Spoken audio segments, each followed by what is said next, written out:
Hello everybody, it's Grant from ChefSteps, and today I'm going to talk through the Kouign-Amann recipe. The reason why I'm going to talk through the Kouign-Amann recipe is there's so many layers to how a recipe works and why something works the way it does. And hopefully by talking through it, you'll feel that you're getting a little more information, gaining a little more insights, and you'll feel like, you're right here with me cooking in the kitchen.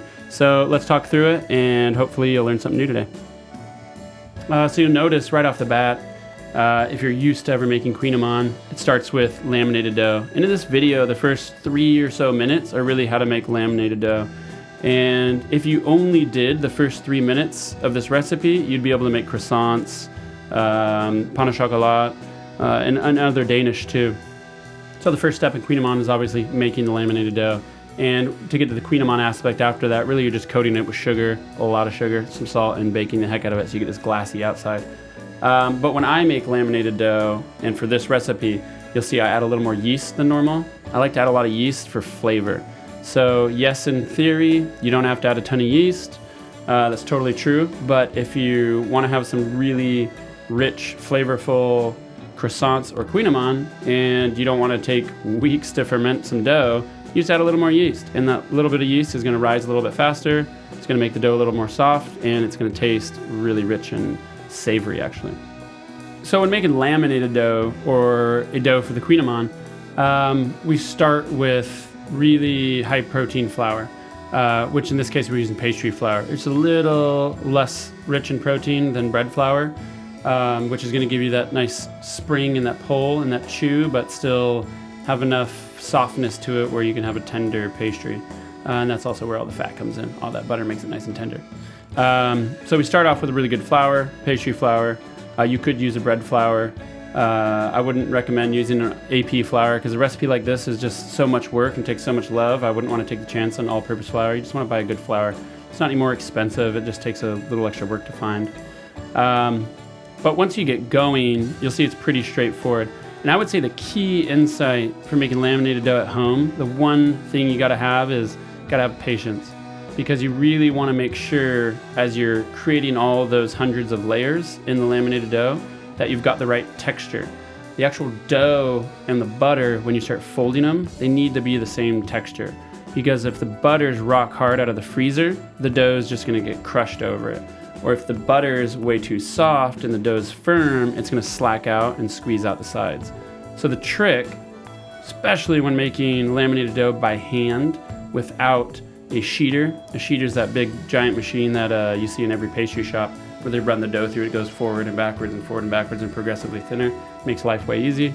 But at home, we don't have sheeters. I don't even have one at ChefSteps. So we make our laminated doughs by hand.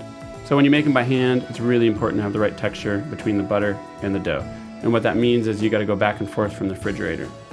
So see, in this video, since we have to go back and forth from the refrigerator so often, and you might have other things you're cooking, or it might be an hour from the first time you fold it to the second time you fold it, or the third time you fold it, you can forget how many times you fold it. So one of the things we do that I learned from an old pastry chef that I used to work with, especially in a bakery or restaurant where you got so many projects you're going on, so many projects you're juggling, is you take the dough, first time you fold it, put one fingerprint in it.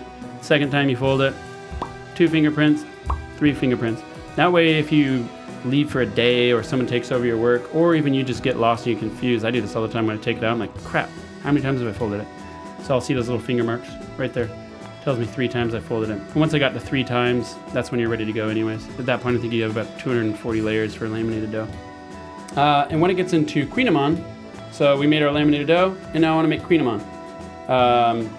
And just an insider's secret here, if you know you're going to make the laminated dough for Kouign-Amann and not, say, croissants, you can hurry up, meaning you can rush through the laminated dough process a little faster than you can with a croissant, because you're not going to be as aware of those hundreds of little layers as much as you will be in a croissant. It's just a different texture. So you can speed through your laminating dough process. I think I've done it beginning to end as fast as a couple hours. And before you knew it, I was ready to roll out and get my Kouign-Amann ready. So whether you buy your laminated dough from the store, honestly, or you make it just like in this recipe, you're gonna roll it out when it's nice and chilled, and you're gonna hit it with loads of salt and sugar. Then you get a cupcake mold and hit that cupcake mold with butter and loads of salt and sugar too. And what that salt and sugar is going to do for the Kouign-Amann is it's going to bake into a really nice glassy glaze. If you just add sugar, it's just going to be kind of bland, so you want to get a good amount of salt in there too for flavor. So we take our Kouign-Amann that we've rolled out and hit with sugar, and we fold the little ends in and we push them down into the mold. And you don't want to pack it down into a dense puck, because you're going to end up with a real dense dough after that. What you want to do is just kind of fold it, tuck it into there, and walk away. And so there's two things here. You can leave the Kouign-Amann in the fridge to proof for, say, an hour, 2 or 3 hours, and you'll get a fluffier, cakier inside and a little bit bulkier Kouign-Amann in the end, or you can pop them right in the oven. I like to pop them right in the oven because I kind of like a dense interior and having that nice glassy exterior on the outside. And the thing I always wanted a Kouign-Amann to be when I was in France is exactly this. I wanted them to be really buttery, really rich. They've got that potent savoriness from the yeast and just this really nice glassy crunch on the outside.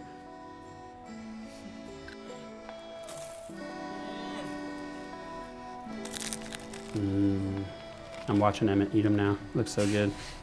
I haven't made these in a couple months. I really gotta make some more.